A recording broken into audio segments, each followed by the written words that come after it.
আসসালামু আলাইকুম। খুশি বুটিক্স অ্যান্ড কুক থেকে আপনাদের আবারও জানাচ্ছি স্বাগতম। আশা করছি যে যেখান থেকে আমার ভিডিওটা দেখছেন সবাই আলহামদুলিল্লাহ ভালো আছেন। তো আজকে আমি কলিজা ভুনা করব আলু দিয়ে। তো এটা শুরু থেকে শেষ পর্যন্ত দেখলে অনেকগুলো টিপস ফলো করতে পারবেন। আর যেই বাচ্চারা বা অনেক বড়রাই কলিজা খেতে চায় না গন্ধ লাগে বলে, তো আশা করব আমার পুরো ভিডিওটা দেখলে আপনাদের একটু হলেও কাজে আসবে। আর আশা করব পরবর্তীতে এই সমস্যাটা আর হবে না। আর বাচ্চারা কিন্তু আঙুল চেটে পুটে খাবে। তো আমি এখানে কলিজা আর ফ্যাপসা এগুলিকে ছোট আকারে কেটে তারপরে হলুদ দিয়ে সিদ্ধ করে নিয়েছি, মানে 10 মিনিটের মতো জাল করে নিয়েছি। এরপরে কলিজার উপরে কিন্তু এরকম একটা পাতলা একটা পর্দার মতো থাকে, সেটা ভালো করে তুলে তারপর এটাকে ছোট ছোট পিস করে কেটে নেব। কলিজার ভিতরে সিদ্ধ করার পরে যে কি পরিমাণের একটা ময়লা বের হয়েছে দেখতে পাচ্ছেন, ওটা যদি সিদ্ধ না করতাম তাহলে কিন্তু ওইগুলি সব আমাদের পেটেই যেত। কলিজার ভিতরে কিন্তু অনেক রক্ত থাকে, যেটা ওয়াশ করলে এটা কিন্তু বের হয় না, এটা জাল করে পরে এটাকে বের করতে হয়। তো আমি এরকম ভালো করে আবার ওয়াশ করে নিলাম। এরপরে একটা পাত্রে দিয়ে দিলাম তেল, পরিমাণ মতো দিয়ে দেবো তেজপাতা আর দারচিনি। তো এখানে আপনারা কলিজাতে কিন্তু নরমালে তেল বেশি দিতে হয়, তো আমি তুলনামূলকভাবে কমেই দিয়েছি, আমার পরিমাণ মতো দিয়েছি। আপনারা চাইলে তেল কম বেশি করে নিতে পারেন। তারপরে এখানে পেঁয়াজ দিয়ে দিলাম। পেঁয়াজটা যখন একটু ব্রাউন কালার হয়ে আসবে, এরপরে দিয়ে দেব পেঁয়াজ বাটা, আদা রসুন বাটা, আর ধনিয়া বাটা, জিরা বাটা।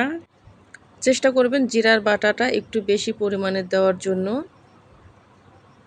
লং, এলাচ আর দারচিনি এগুলি বেটে নিলাম।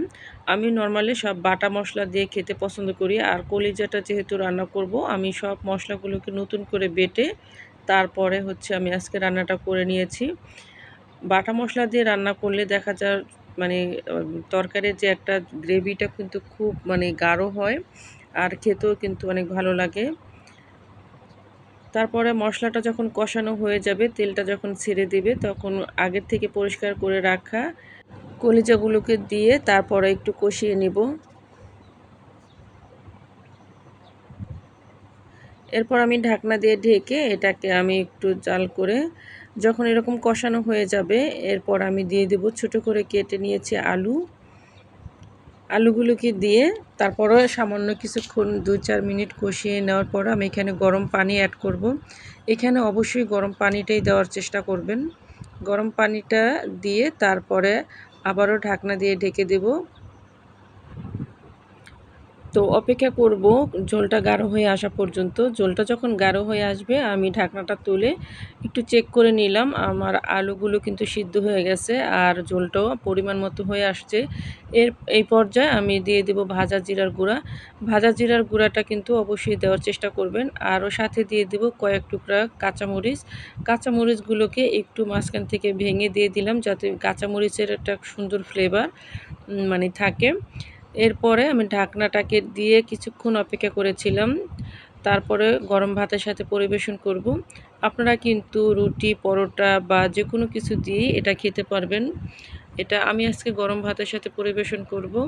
তো আমার ভিডিওটা কেমন লাগলো অবশ্যই কমেন্ট করে জানাবেন। আর ভালো লাগলে আপনাদের ফ্যামিলি এবং ফ্রেন্ডের সাথে শেয়ার করবেন। আর অবশ্যই সাবস্ক্রাইব করে পাশে থাকবেন। সবাই ভালো থাকবেন। আল্লাহ হাফেজ।